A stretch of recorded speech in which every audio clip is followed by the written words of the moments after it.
साथियों, स्वागत है आप सबका रिजल्ट जस्ट एड के इस सीरीज में। तो आइए, जो चैप्टर हम लोग कर रहे थे fundamentals of electricals and electronics component, उसी का आज हम पार्ट 3 लेकर आए हैं और इसमें हम लोग चर्चा करेंगे कॉम्बिनेशन ऑफ रेसिस्टर। कह लें तो ये इतना भी ज़्यादा इम्पोर्टेंट टॉपिक नहीं है अकॉर्डिंग टू अपने इस चैप्टर के, अपने इस सिलेबस के, और कह लें अपने इस सब्जेक्ट के पॉइंट ऑफ व्यू से, क्योंकि आपको इसको बहुत डिटेल में पढ़ना है। फिजिक्स में आप देख सकते हैं बाकायदा करंट इलेक्ट्रिसिटी में ये एक पूरी तरह से टॉपिक है और इसको बहुत डिटेल में पढ़ना है।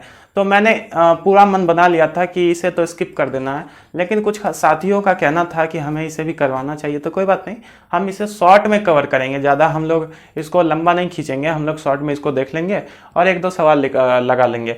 काहे मैं ऐसा कह रहा हूँ, कायदे से देख लीजिए। तो आपको जब भी आप सिलेबस को एक बार देखेंगे तो उसमें ये सिर्फ रेसिस्टेंट पूछ रहा है। रेसिस्टेंट से पूछने का मतलब यही है, अगर उसको आपसे यही पूछना होता कि कॉम्बिनेशन ऑफ रेसिस्टर क्या होता है तो बाकायदे एज अ टॉपिक वहाँ पे मेंशन होता, लेकिन ऐसा नहीं है। वहाँ पे सिर्फ आपको रेसिस्टेंट पूछा गया है, तो इसका मतलब यही समझ लीजिए कि आपको सिर्फ उसका डिफिनीशन देना है।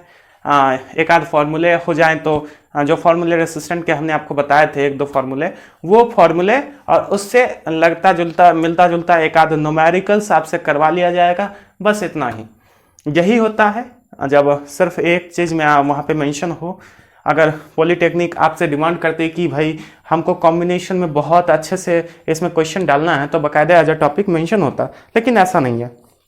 चलिए कोई बात नहीं, फिजिक्स में हमको बहुत डिटेल में पढ़ना है, तो यहाँ हम बस शॉर्ट में जान लेते हैं ये आखिर होता क्या है। यकीनन बहुत लोग जानते भी होंगे, जो लोग 10th करके आए हैं। 10th करके तो सारे ही लोग आते हैं, इवन 12th करके भी कुछ लोग आते हैं। तो आपको क्या करना है, आपका रिवीजन हो जाएगा, क्योंकि मुझे पता है सारे लोग जानते होंगे। यदि आप रिसेंट में पढ़े हैं तो कोई बात नहीं, स्किप कर सकते हैं। ऐसा ज़रूरी नहीं है कि आपको करना ही है, लेकिन इसी में हम लोग आगे अगर समय बचता है तो इंडक्टर्स देख लेंगे, कैपेसिटर भी देख लेंगे, और ट्रांसफार्मर हो सकता है तो हम लोग अगले लेक्चर में देखें। तो अगर आप लोग जुड़े रहेंगे तो आपका ही फ़ायदा है, और हो सके तो मैं टाइम स्टैम्प लगा दूंगा। आगे देखते हैं, चलिए देखते हैं कॉम्बिनेशन ऑफ रेसिस्टर।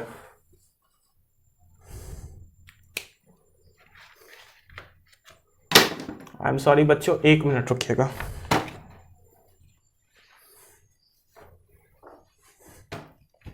वो मार्कर जरा सा खराब था, आइए इससे देखते हैं।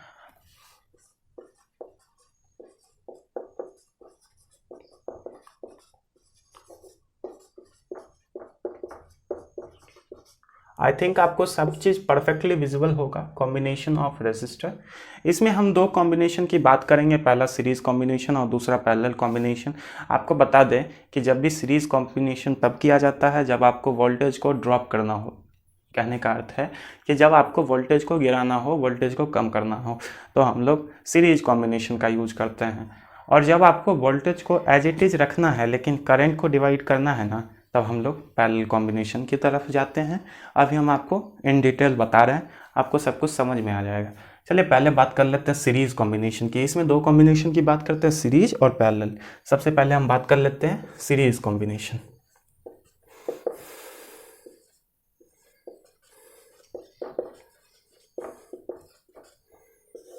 ये क्या होता है, देखिए, ये हम एक रेजिस्टर ले लेते हैं और इस तरह से सीरीज में हम अरेंज कर देते हैं। अगर ये पॉइंट ए है और ये सपोज कर लीजिए पॉइंट बी है, और ये रजिस्टर हमारा 3 ओम और 2 ओम, कोई भी रैंडम नंबर ले लें, ऐसा कुछ है।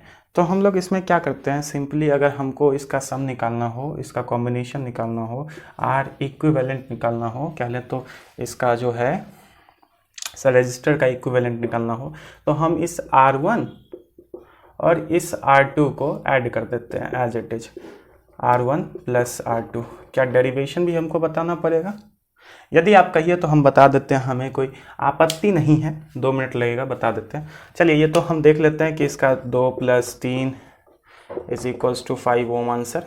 आगे हम डेरिवेशन आपको बता देते हैं कि काहे आया है ऐसा, आपको 10th में भी बताया गया होगा। देखिए साथियों, यहाँ पे जो होता है बेसिकली, अगर हम इसे किसी सर्किट में जोड़ लें बैटरी के साथ, सेल के साथ, अब सपोज कर लीजिए कि ये एक हमारा सेल है और इसमें कुछ वोल्ट एनर्जी जो है कुछ वोल्ट पोटेंशियल डिफरेंस इसका है, तो इधर तो जीरो हो जाएगा, ये तो क्लियर है कि इधर से जाता है तो सारी ही वोल्टेज लेके इधर जीरो होता है। एक तरफ पोटेंशियल डिफरेंस कुछ और होता है, दूसरी तरफ जीरो होता है। ये आप लोग को क्लियर है, नहीं है तो यहाँ पे समझ लीजिए। आगे देखते हैं कि हमारा जो है R1, इस पे हमारा कुछ वोल्टेज ड्रॉप हो जाएगा, इस पे भी हमारा कुछ वोल्टेज ड्रॉप हो जाएगा। लेकिन अगर करंट की केस में कहें तो भाई साहब करंट यहाँ से भी आई जाता है, यहाँ से भी आई जाता है, और यहाँ को लौट के भी आई आता है। कहने का अर्थ है कि अगर आप किसी भी केस में लीजिएगा तो इलेक्ट्रॉन जितना जाएगा उतना ही तो लौट के आएगा, तभी तो उसमें इलेक्ट्रिसिटी का प्रवाह होगा, इलेक्ट्रिकल करंट बनेगा। तो जितना इलेक्ट्रॉन जाएगा उतना इलेक्ट्रॉन आएगा, ये हर जगह ट्रू है। जितना करंट आप ले जाएंगे उतना ही करंट आप लौटा के लाएंगे, इस चीज़ को आपको ध्यान में रखना है, ठीक है। तो करंट यहाँ भी इतना ही जाएगा, यहाँ भी इतना ही जाएगा, इसके लिए भी सेम, इसके लिए भी सेम। बातें समझ में आ गई? तो इसके लिए हम मान लेते हैं कि हमारा करंट आई ही होगा, यहाँ भी हमारा करंट आई ही होगा, सब जगह सेम होता है करंट। करंट के केस में कोई दिक्कत नहीं होता। लेकिन वहीं अगर बात कर लें वोल्टेज की, तो हमने आपको अभी बताया कि वोल्टेज जब जाता है तो कुछ वोल्टेज ये रेसिस्टेंट खा लेगा, हाँ, कुछ ये खा लेगा। तो रेसिस्टेंट जो होता है ये वोल्टेज का बड़ा भूखा प्राणी है, ये सारे ही वोल्टेज को लेके खाते जाता है, खा जाता है। जितना वोल्टेज इसको दीजिएगा ना, ये सारा वोल्टेज खा जाता है। तो अब देखिए कि ये वोल्टेज को हमारा खा जा रहा है। सपोज कर लीजिए कि ये हमारा V1 खा रहा है, तो ये हमारा V2 खाएगा, V2 खाएगा, V2 खाएगा। ये तो क्लियर है, सबको क्लियर है। चलिए, तो अगर ये V1 खा रहा है, ये V2 खा रहा है, और दोनों को ऐड कर देंगे तो V हो जाएगा। ये बात तो क्लियर है, V1 प्लस V2। यहाँ देख लीजिए, क्लियर है।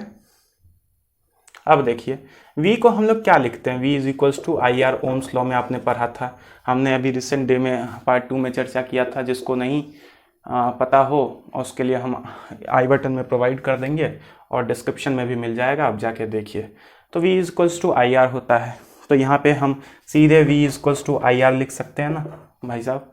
और यहाँ देखिए V1 के लिए, भाई V1 के केस में क्या होगा, ये I तो सेम होगा हर जगह। हमने अभी बताया आपको कि यहाँ पे I इतना ही इसमें भी जाता है, इतना ही इलेक्ट्रॉन इसमें भी जाता है, और फिर लौट के उतना ही सेल में वापस आ जाता है। लेकिन बात पोटेंशियल डिफरेंस की करें तो ये बहुत भूखा प्राणी है, ये सारा का सारा पोटेंशियल डिफरेंस, सारा का सारा वोल्ट खा जाता है, ठीक है। बातें क्लियर है? चलिए आगे बढ़ते हैं। देखिए V1 जो है हमारा वो हो जाएगा IR1। आई थिंक आपको विजिबल होगा सब कुछ परफेक्टली, R2, ठीक है। अब देखिए भाई साहब, अगर I को हम यहाँ से कॉमन, ये तो I इंटू R हम इसको पढ़ते हैं जनरली, और यहाँ से I अगर कॉमन लेते हैं तो R1 प्लस R2, बहुत बच्चों वाला चीज़ है। I से I कैंसिल हो जाएगा और फाइनली हमारा R आ जाएगा, R1 प्लस R2। अगर और भी होता तो और भी हम लिख सकते थे, और भी मतलब और भी नहीं, R3, R4, R5 ऐसे करके। चलिए यहाँ पे हम इसको लिख लेते हैं जो हमारा डेरिवेशन से आया है, अभी न्यूमेरिकल्स करने में हमारा काम आ जाएगा। R2 प्लस R3 लिखते चले जाएंगे, n नंबर ऑफ R, जितना R गिवन होगा। अभी तो 2 रेसिस्टेंट आपको गिवन है, और भी रेसिस्टेंट मतलब रेसिस्टर आपको गिवन होगा, तो सबका कॉम्बिनेशन करेंगे तो और ज़्यादा आएगा। अभी हम देख लेते हैं पैरेलल में क्या होता है। पैरेलल में क्या होता है, तो ये तो हमें सीरीज से निकल के आया है, ठीक है। इस पे एक क्वेश्चन कर लें, फिर पैरेलल में जाएंगे। चलिए यही क्वेश्चन का आंसर दीजिए। तो ये तो 5 हमने ही बता दिया था आपको, तो अभी इसमें कोई बड़ा क्वेश्चन नहीं है। चलिए पहले हम पैरेलल आपको बता देते हैं, फिर क्वेश्चन देखेंगे, और पैरेलल सीरीज दोनों का कॉम्बिनेशन करके भी हम लोग देखेंगे।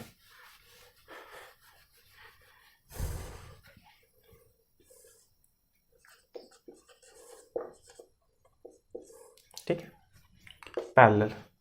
पैरेलल में क्या होता है, पैरेलल में होता यही है कि देखिए एक रेसिस्टेंट आपको यहाँ गिवन है, ठीक है, और दूसरा रेसिस्टेंट सपोज कर लीजिए यहाँ गिवन है। अभी हम चलिए 3 रेसिस्टेंट ले लेते हैं, जनरली जो लिया जाता है।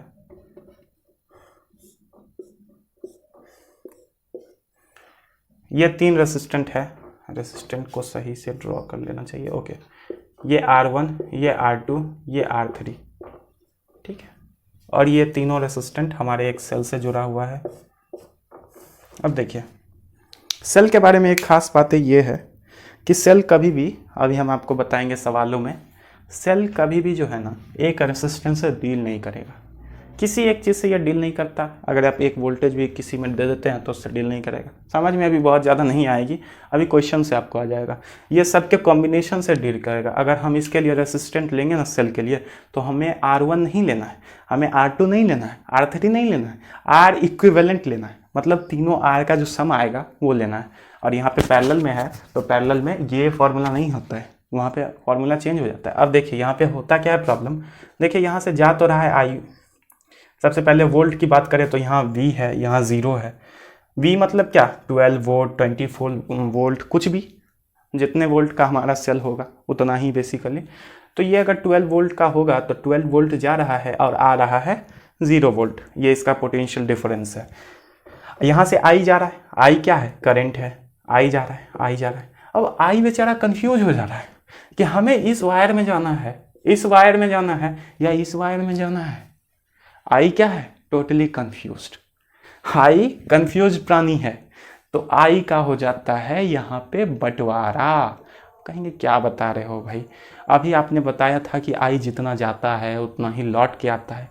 मेरी बातें सही है, अभी मैं प्रूव करूँगा। देखिए यहाँ पे आई का हो जा रहा है बंटवारा, और ये आई जो है हमारा, ये बंटवारा होने के बाद ये I1 बन जा रहा है, I2 बन जा रहा है, I3 बन जा रहा है। लेकिन तीनों लौट के कहाँ आ रहा है, फिर वापस वहीं तो आ रहा है। यानी कि तीनों जो बट गया था अभी फिर जुड़ जाएगा, जिसमें बंटवारा हो गया था उसमें फिर सब जुड़ जाएगा और सब मिलके बना लेगा आई, जो हमारा आई वहाँ था। तो क्या मेरी बातें गलत है? नहीं, मैंने तो यही कहा था कि भाई आई जाता है तो पूरा का पूरा आई आता भी है। जितना इलेक्ट्रॉन जाता है लौट के सेल में उतना ही इलेक्ट्रॉन आता भी है। ठीक है, नहीं आएगा तो प्रॉब्लम हो जाएगा, ऐसा तो नहीं हो सकता है नेचर में। चलिए तो बात कर लेते हैं यहाँ पे कि आई को हमने देखा कि ये आई तीनों आई मिलके क्या बन जाता है, I1 I2 I3 तीनों मिलके आई बन जाता है बेसिकली हमारा। लिख लें I इज इक्वल्स टू, तो I1 plus I2 plus I3। ठीक है, यहाँ पे ध्यान दीजिए। अरे भाई तीनों मिलके तो इसी वायर में आ रहा है ना, फिर वो आई बन जा रहा है। तो हमने वही तो लिखा, तीनों क्या है, इन तीनों का, सॉरी ये आई क्या है, इन तीनों का ऐड करने पे जो मिलता है वही वाला आई है। ठीक है, और कुछ नहीं है। आगे बढ़ते हैं। देखिए आई को हम लोग क्या लिख सकते हैं जनरली, आई को हम लोग अगर वही ओम्स लॉ को देखें तो ओम्स लॉ क्या कहता था, V is equals to I R. यहाँ ध्यान दीजिए, तो I is equals to V by R हो जाएगा। सहमत हैं आप लोग? देख लीजिए यहाँ पे V बाई आर लिख लेते हैं। किसी को कोई प्रॉब्लम? जनरली नहीं होना चाहिए क्योंकि सब कुछ क्लियर है। देखिए I1 के लिए क्या हो जाएगा, V तो भाई सबके लिए सेम है ना भाई। पोटेंशियल जितना यहाँ पे होगा और लॉट का डिफरेंस यहाँ पे 0। ओके, अभी देख लीजिए पोटेंशियल हमारा यहाँ पे वोल्ट जो है, वोल्ट तीनों में बराबर जाएगा। क्यों? तो यहाँ पे देखिए, यहाँ पे ऐसा नहीं है कि ये रेसिस्टेंट इसका हिस्सा खा गया फिर अगले में जो बचा वो देना है। यहाँ पे तो तीनों एक ही लाइन में है ना, एक ही लाइन में है, तो तीनों को परोसना है ना, तो बराबर बराबर परोस दिया जाता है, सबको उतना ही दे दिया जाता है। समझ में आई बातें? यहाँ पे आई का बंटवारा हो जाता है, यहाँ पे वोल्टेज ड्रॉप नहीं होता है। मैंने पहले भी आपको बताया कि सीरीज कनेक्शन में वोल्टेज ड्रॉप होता है और इसमें वोल्टेज ड्रॉप नहीं होता है। बहुत बारीक सी बातें हैं लेकिन समझना बहुत ज़रूरी है। देखिए I1 के लिए हम क्या लिख सकते हैं, I1 के लिए लिख सकते हैं V तो सबके लिए सेम रहेगा, अभी हम आपको बताएं तो V अपॉन में R1 क्या लिख सकते हैं, R1। ठीक है, प्लस V अपॉन में R2 प्लस V अपॉन में R3। क्लियर है? अब आप देख लीजिए, चलिए इसको हम यहाँ से इरेज करते हैं। अब आप यहाँ पे ध्यान दीजिए ज़रा सा, तो सारे V को काट के हटा दीजिए क्योंकि सब तो न्यूमरेटर में है, सबको कॉमन लेके भी काट सकते हैं, लेकिन अभी हमने लेके काटा था, वो बच्चों वाला खेल नहीं करना है, सीधा सीधा लिख लेना है। भाई इतने भी बच्चे तो नहीं हो आप जो आपको इन सब की ज़रूरत पड़े। हमारा ये फॉर्मूला हो गया बेसिकली पैरेलल के लिए, तो ये फॉर्मूला भी हम लोग लिख लें। चलिए लिख लेते हैं, काम आने वाला है न्यूमेरिकल्स में।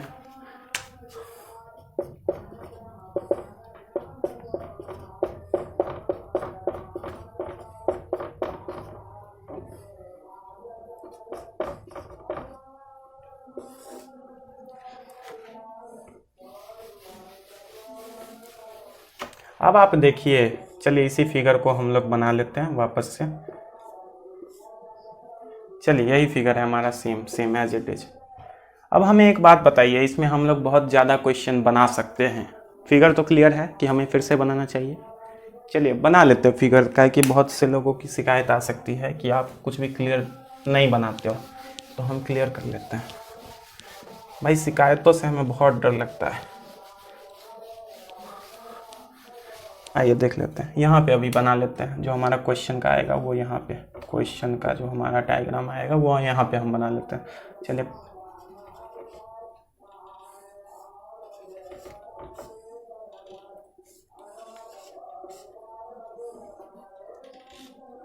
दोनों ही ले लें, क्या कहते हो दोस्तों? दोनों ले लेते हैं। अपना ये वाला भी ले लेते हैं, इसको छोड़ेंगे क्यों, इसको भी ले लेते हैं ना साथ में।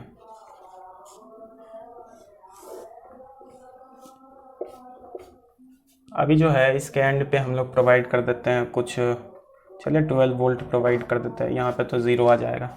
चलिए एक सवाल कर लेते हैं। यहाँ पे 3 है, 3 ओम, यहाँ पे 6 ओम, यहाँ पे 4 ओम, ठीक है। और यहाँ पे भी कुछ रख लेते हैं, सपोज कर लीजिए 2 ओम। अब आप हमें एक बात बताइए कि सबसे पहले तो हमें यहाँ पे कुछ डेटा फाइंड आउट करके बताइए। जैसे सबसे पहले हमें आर इक्विवेलेंट बताइए। वीडियो को पॉज करके खुद से करने का ट्राई करें, अन्यथा मैं तो करूँगा ही, लेकिन पहले खुद से ट्राई करें। बता दें कि ये आपका R1 है, हम सारी बातें आपको क्लियर कर दे रहे हैं। ये आपको R2 है, ये आपका R3 है, ये आपका R4 है। बात समझ में आ रही है? आपको आर इक्विवेलेंट निकाल के बताना है। और क्या बताना है? और आपको बताना है कि भाई यहाँ R1 है ना, R1 है बेसिकली। अब देखिए कि आपको हमें बताना है कि भाई यहाँ से कुछ पोटेंशियल जाएगा, वोल्टेज जाएगा 12 वोल्ट जो कि है। तो हमें बताना है कि इसके अक्रॉस पोटेंशियल डिफरेंस क्या है। बात समझ में आ रही है? क्योंकि सीरीज़ में है तो आप बता सकते हैं पोटेंशियल डिफरेंस। तो यहाँ से हमको आप बताइए कि V1 क्या है। चलिए V1 बताइए, V1 क्या है। एक ही सवाल में हम लोग सब कंसेप्ट डाल के सब कुछ सीख लेते हैं, कोई प्रॉब्लम नहीं ना। चलिए आगे देखते हैं। तो भाई V1 जो बचेगा हमारा, यहाँ से V1 ही जाएगा, V1 ही जाएगा ना, क्योंकि ये कुछ खा जाएगा ना, P2 बैठा हुआ है यहाँ पे। अब ये तीनों तो खाएंगे नहीं, क्योंकि तीनों एक ही कॉलम में है, खाएंगे लेकिन साथ साथ इनको मिलने वाला है। तो V1 जो मिलेगा ये सब मिला के खा लेंगे, ठीक है। और ये P2 जो होगा हमारा, ये V माइनस V1 अकेले खा लेगा। चलिए आगे देखते हैं। और छोड़ेगा क्या? 0 छोड़ेगा। सबको मिला के यहाँ पे एक इसके अक्रॉस पोटेंशियल डिफरेंस आके यहाँ पे 0 हो जाएगा। तो बातें क्लियर है? अब हमें बताइए आप कि इसके अक्रॉस हमारा करंट कितना होगा, I1 कितना होगा, या I1 या I2 या I3, ये भी आप हमें बताइए। I1 कितना होगा? अरे भाई कितना सवाल तुम डाल रहे हो यार, एक सिखाया नहीं, इतना सवाल पूछ रहे हो। कोई बात नहीं, हम हैं ना भाई, हम सॉल्व कर लेंगे। कौन सा प्रॉब्लम है इसमें? आइए देखते हैं। सबसे पहले अगर आर इक्विवेलेंट निकालना हो आपको, अभी हम एक बहुत खूबसूरत सा ट्रिक सिखाने वाले हैं, कहीं मत जाइएगा, वीडियो में बने रहिएगा। देखिए अभी आर इक्विवेलेंट हमें चाहिए, तो हम क्या करते हैं कि पहले इन सारे जो ये पैरेलल में जुड़े हुए हैं इन सबको जोड़ के निकाल लेते हैं कि इसका सम कितना है, फिर उसके साथ हम लोग डील करेंगे। कोई प्रॉब्लम तो नहीं आप लोगों को? चलिए निकाल लेते हैं। तो आपको पता है कि पैरेलल के लिए हम लोग इसे फॉलो करते हैं, तो फटाफट से डाल लेते हैं इसके अनुरूप। देख लीजिए, आप लोग वहाँ ध्यान दीजिए, हम यहाँ पे नंबर लिखते हैं, यहाँ भी ध्यान दीजिएगा। 1/6 प्लस 1/4, ये बेसिकली हमारा रफ वर्क है, जो कि सारा ही रफ वर्क ही होता है।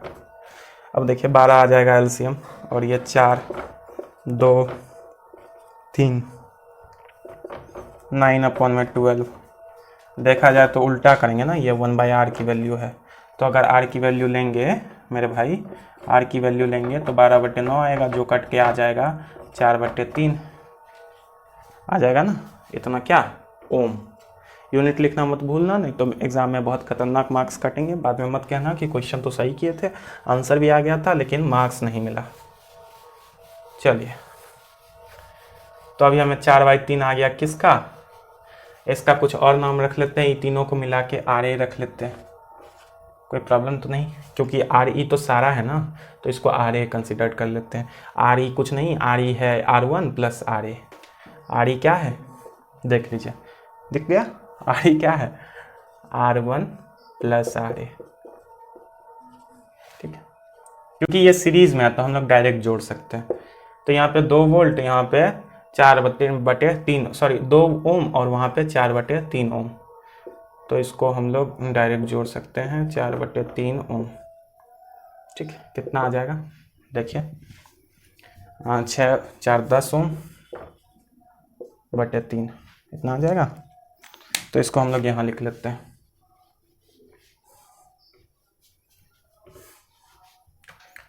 एक आंसर हमारा आ गया, खुशी मनाओ दोस्तों, एक आंसर आ गया। आगे बढ़ते हैं, देखिए हमारा और क्या कह रहा है कि भाई V1 निकालो। उससे पहले चलिए हम V भी निकाल देते हैं, इसके V तो है ही, I निकाल देते हैं, I भी निकाल लीजिए साथ ही साथ, क्योंकि देखिए यहाँ से कुछ I भी तो जाएगा, कुछ I भी जाएगा, ठीक है। उसके बाद ना यहाँ जो बचेगा वही सब में बटेगा, तो चलिए I भी हम निकालेंगे। I निकालने के लिए क्या करेंगे भाई, I निकालने के लिए हम लोग करेंगे V अपॉन में, ये हटाओ ना यार, V अपॉन में R इक्विवेलेंट, देख लीजिए क्लियर है।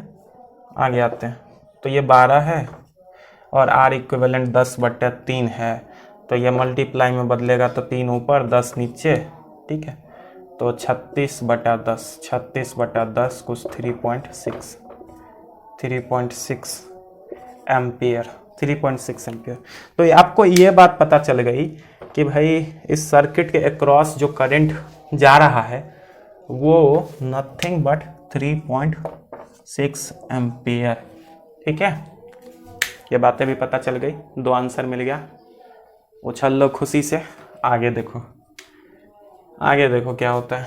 आगे V1, अब देखिए भाई साहब, यहाँ तो हम जानते हैं कि यहाँ तो पूरा का पूरा V आ रहा है, यानी कि क्या 12 वोल्ट आ रहा है। यार V हमको नहीं लिखना चाहिए, 12 वोल्ट आ रहा है, अभी क्लियर होगा। तो 12 वोल्ट आ रहा है, तो ये रेजिस्टेंट खा जा रहा है वोल्टेज, कितना खा रहा है, कितना खाएगा। तो भाई यहाँ पे वोल्ट हमें पता है और ओम पता है, तो हम बेसिकली निकाल सकते हैं कि यहाँ पे कि हमारा ये जो हमारा रेसिस्टेंट है ये भाई साहब कितना वोल्टेज हमें छोड़ के देंगे बचा के, ताकि आगे इनमें भी तो जाना है। और उसके लिए हम क्या करेंगे, उसके लिए हम करेंगे कि हम बेसिकली देख लेंगे हमारे पास I क्या निकल के आ रहा है, 3.6 एम्पियर, ठीक है। तो ये I इसके लिए जाएगा ना, ये I इसके लिए जाएगा, ध्यान दीजिए, ये I इसके लिए जा रहा है। तो अब आप बात बताइए कि I पता है आपको, R पता है, तो आप V निकाल सकते हो ना यार, V1 निकाल सकते हो। तो V1 क्या कीजिए, V1 में कुछ मत कीजिए, ये I दे दीजिए और इस R1 से मल्टीप्लाई कर दीजिए, आपको V1 निकल जाएगा। कितना वोल्ट ये खा पी रहा है, चलिए देखते हैं। तो भाई I हमारा क्या है, 3.6 को आप 2 से मल्टीप्लाई कर दीजिए, तो 18 36 18 चौक 72, 7.2 वोल्ट। तो ये महाशय जो है, ये महाशय 7.3 वोल्ट को यहाँ से जाने दे रहे हैं, बताओ भाई 7.3 वोल्ट को, बाकी सब खा जा रहा है, बाकी सब ये खा जा रहा है, सिर्फ ये 7.3 वोल्ट को आगे जाने दे रहा है, वही इसके पास बच रहा है। बाकी 12 वोल्ट में जो भी बचा ये अकेले खा जा रहा है। अब देखिए ये 7.3 वोल्ट इस तीनों में जाएगा, तो अब तो हमें कोई कैलकुलेशन नहीं करनी है, अभी हमें I1 बता देना, I2 बता देना, I3 बता देना। इतना सवालों में पूछा जाता है क्या, नहीं पूछा जाता है। हम क्यों बता रहे हैं, क्योंकि कुछ लोगों को विस्तार से पढ़ना होता है। यदि आपको नहीं पढ़ना है इतना डीप में, आप सीधा कॉम्बिनेशन सीख लिया ना, वही इनफ है, आप जा सकते हैं लेक्चर छोड़ के, लेकिन 1-2 सवाल और कर लीजिए ताकि आपको क्लियर हो। हाँ, एक सलाह मेरी मानिए कि आपको सवालों का पूरा जकीरा सॉल्व करना है, कम से कम 25 30 50 टाइप सवाल आपको सॉल्व कर लेने हैं, ताकि आपको कोई दिक्कत ना हो कॉम्बिनेशन के। क्योंकि रेसिस्टेंट में इतना पूछा ही नहीं जाएगा, ये फिजिक्स में आपसे पूछ सकता है, क्योंकि इसमें सिर्फ रेसिस्टेंट का आपको फॉर्मूला पूछा जा सकता है, आपको डिफिनीशन पूछा जा सकता है। लेकिन फिर भी चलिए हम लोग करंट निकालते हैं। अब जो इस काम में लग गए हैं तो उसे पूरा करना चाहिए भाई साहब। I1 ठीक है, I1 निकालना है। बेसिकली R2 आपको गिवन है, टोटल वोल्टेज आपको 7.3 वोल्ट यहाँ पे आ रहा है इसके अक्रॉस। तो क्या आप I1 नहीं निकाल सकते मेरे भाई? ओम्स लॉ क्या कहता है यार? ओम्स लॉ कहता है कि V को R से डिवाइड कर दो, बेसिकली R2 से, तो आपको I1 मिल जाएगा। तो करो ना यार, क्या कर रहे हो? I2 क्या कहता है, सॉरी I2 देख लीजिए, I2 में V को R3 से डिवाइड कर दो, आपको I2 मिल जाएगा। V को R4 से डिवाइड कर दो, आपको I3 मिल जाएगा। तो क्या मुझे करने की आवश्यकता है? आप बताइए, आप क्या सॉल्व कर नहीं सकते हैं? इतना आसान है, इसको आप लोग सॉल्व कीजिए, अभी कीजिए, वीडियो को पॉज करके कीजिए। आगे बढ़ते हैं। प्रीमियर में मैं खुद चैट की मॉनिटरिंग कर रहा हूँ पूरे टाइम जुड़ के। आप मुझसे डाउट पूछ के देखिए, मैं नहीं आंसर करूँगा फिर कहिएगा, जो लोग प्रीमियर के टाइम पे जुड़े हुए हैं। ठीक है, आगे बढ़ें।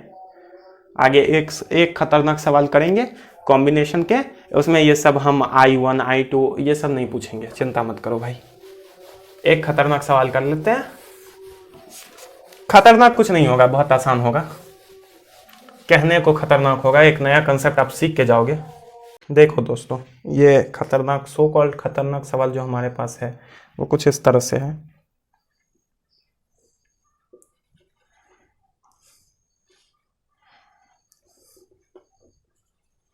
इससे खतरनाक पॉलिटेक्निक कभी नहीं पूछ सकता यार।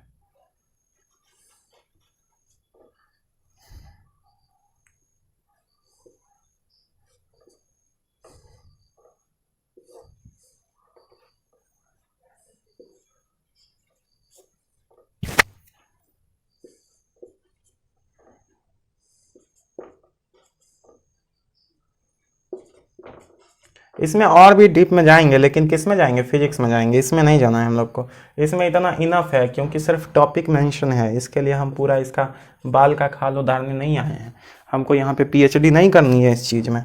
चलिए, ये पॉइंट हमारा A है, ये पॉइंट हमारा B है। क्वेश्चन क्या आया है कि भाई A से लेकर B तक बताओ कि टोटल RE हमारा क्या है, RE हमारा क्या। इस तरह के सवाल मिले ना दोस्तों, तो आप पीछे से स्टार्ट कीजिए, मैं आपको बताता हूँ, आप पीछे से स्टार्ट कीजिए, आपको बहुत हेल्प मिलेगा, बहुत अच्छे से आप सवाल को क्रैक कर पाएंगे।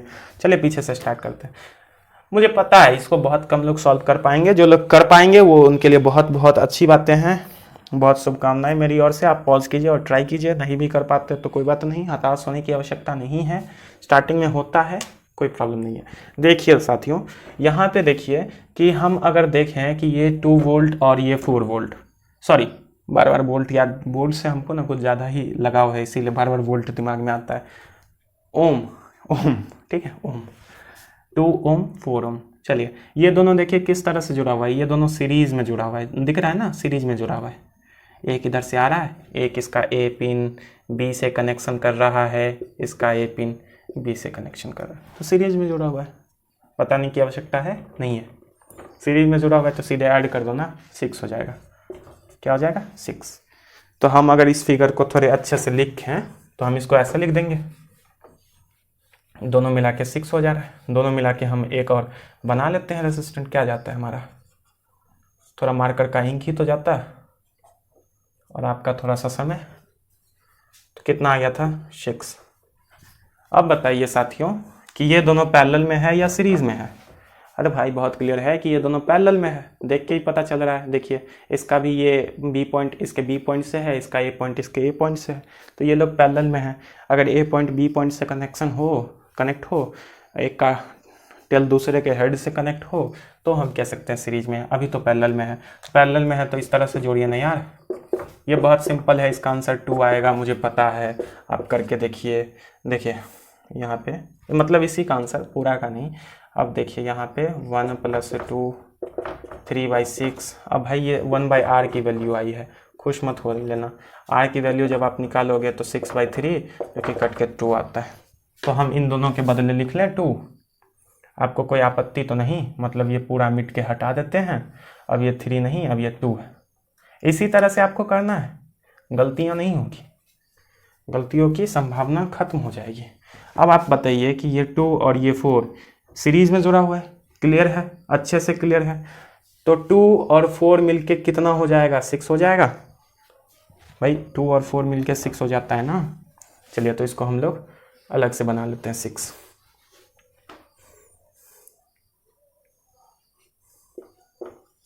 अब बताइए ये 6 और 3 कैसे जुड़ा हुआ है पैरेलल में। अभी हमने निकाला था 6 और 3 मिलके 2 बनता है, तो इसको मिटा ही देते हैं। अब ये 2 बन गया। देखिए कितना आसानी से सॉल्व हो जाएगा ना। अब बताइए ये सीरीज़ में जुड़ा हुआ है ना, सीरीज़ में जुड़ा हुआ है तो 2 + 2 = 4। Finally 4 ohm is your answer. खतरनाक सा सवाल बहुत इजी होता है यार, बस हमें लगता है कि ये बहुत खतरनाक सा रहा होगा। मन है 1-2 सवाल और करवाएं, लेकिन समय बहुत कम है। देखेंगे फिजिक्स में इसको डिटेल में, कोई बात नहीं। अगर आपको बैटरी दिया जाए ना तो बैटरी को भी हम आपको इंटरेस्टिंग बात बता देते हैं। देखिए मेरे साथियों, अगर आपको बैटरी करता क्या है, बैटरी करता क्या है, सेल का क्या करता है, पोटेंशियल डिफरेंस क्रिएट करता है यार, वोल्ट को क्रिएट करता है ना, वोल्ट को बढ़ा देता है, पोटेंशियल डिफरेंस को इंक्रीज कर देता है सेल के सर्किट के एंडिंग पॉइंट तक, ठीक है। तो पोटेंशियल डिफरेंस को ये बढ़ा देता है सेल, बैटरी। इस तरह से हम लोग दिखाते हैं। अरे बैटरी नहीं पढ़ाना है हमें, बस हमको इसमें एक कंसेप्ट आपको बता देना है। इसमें बैटरी का भी कॉम्बिनेशन इसी तरह से होता है, इसीलिए हम आपको बता रहे हैं। देखिए जब आपके पास लिमिटेड बैटरी हो, जैसे मान के चलिए आपके पास 2 वोल्ट का 3-4 सेल है, 2 वोल्ट का 3-4 सेल है, बातें ध्यान से सुनिएगा। 2 वोल्ट का 3-4 सेल है आपके पास, ठीक है। तो आपको कहा जाता है, सपोज कर लीजिए 3 सेल है, तो आपको कहा जाता है कि हमें 6 वोल्ट की बैटरी बना के दो। तो आप कैसे बनाएंगे, बैटरी को आप कैसे जोड़ेंगे, बैटरी को आप सीरीज कनेक्शन में जोड़ेंगे, प्लस को माइनस से, माइनस को प्लस से, तब आपको बनेगा। क्योंकि सीरीज कनेक्शन, बार बार सुन लीजिए, सीरीज कनेक्शन ही वोल्टेज को ड्रॉप करता है, वोल्टेज को अप करता है, वोल्टेज को डाउन करता है। सीरीज कनेक्शन, पैरेलल में वोल्टेज चेंज नहीं होता है। हम आपको बार बार दोहरा रहे हैं, पैरेलल में वोल्टेज चेंज नहीं होता है, सीरीज में ही होता है। तो देख लीजिए, अगर आपके पास सेल है ना, ये एक सेल है, सपोज कर लीजिए 2 वोल्ट का है। तो अब आप ये प्लस और ये छोटा वाला माइनस, तो अब क्या करेंगे, माइनस के पास आप प्लस वाला जोड़ेंगे, बड़ा वाला जोड़ेंगे, तब सीरीज कनेक्शन कहा जाएगा। तो अल्टीमेटली आपका जो माइनस होगा यहाँ आएगा, फिर एक प्लस वाला जोड़ेंगे, फिर माइनस यहाँ आएगा। तो इस तरह से जोड़ेंगे, तो ये सीरीज कनेक्शन है। पैरेलल कनेक्शन क्या है कि आपके पास अगर एक कोई बैटरी है, अभी हम ऐसा बना रहे हैं बैटरी, देखिए इसमें आपको बहुत अच्छे से क्लियर हो जाएगा, ये हम पूरी तरह से उम्मीद करते हैं। अगर आपको सीरीज कनेक्शन करने के लिए कह दिया जाए तो प्लस को माइनस से जोड़ दीजिए और प्लस को माइनस से जोड़ दीजिए, ठीक है। या फिर आप सीधे प्लस को माइनस से आपने जोड़ लिया, एक वायर यहाँ से निकाल लीजिए, एक वायर यहाँ से निकाल लीजिए। अगर ये बैटरी 2 वोल्ट और 2 वोल्ट का होगा तो अभी आपको ये 4 वोल्ट दे देगा, ठीक है। आप लोग में से बहुत लोग ऐसे एक्सपेरिमेंट कर चुके होंगे, बहुत लोग करते रहते हैं घर पे, वो अपने घर के ही इंजीनियर्स होते हैं, इलेक्ट्रिशियन भी घर के ही होते हैं, लेकिन कभी कुछ करते नहीं, कुछ मिलता नहीं है। चलिए आगे देखते हैं। देखिए यहाँ पे अगर हमें पैरेलल कनेक्शन करना हो तो क्या करेंगे भाई, माइनस को माइनस के साथ जोड़ देंगे और प्लस को प्लस के साथ जोड़ लेंगे और माइनस प्लस से एक एक लैग निकाल लेंगे। क्लियर है? और ज़्यादा क्लियर करने की आवश्यकता नहीं है यार, आप भी बोर हो जाओगे और मैं भी, क्योंकि लेक्चर को ज़्यादा एक्सटेंड करना भी उतनी ही बुरी बातें हैं, ठीक है। चलिए यहीं पे समाप्त करते हैं आज के इस लेक्चर को। अगर आपको पसंद आया हो तो अपने दोस्तों के साथ इसे शेयर कर दीजिए हमें सपोर्ट करने के लिए, क्योंकि यार जो हम आपके लिए मेहनत करते हैं, आप इसकी सराहना करना चाहते हैं, तो आप अपने दोस्तों को शेयर कीजिए, इससे हमें आपकी गुरु दक्षिणा मिल जाएगी। और ऐसे आगे बढ़ाते रहिए, पढ़ते रहिए, खुश रहिए, मुस्कुराते रहिए, अपने और अपने परिवारों का ख्याल रखें। धन्यवाद दोस्तों, मिलते हैं अगले लेक्चर में, तब तक के लिए गुड बाय।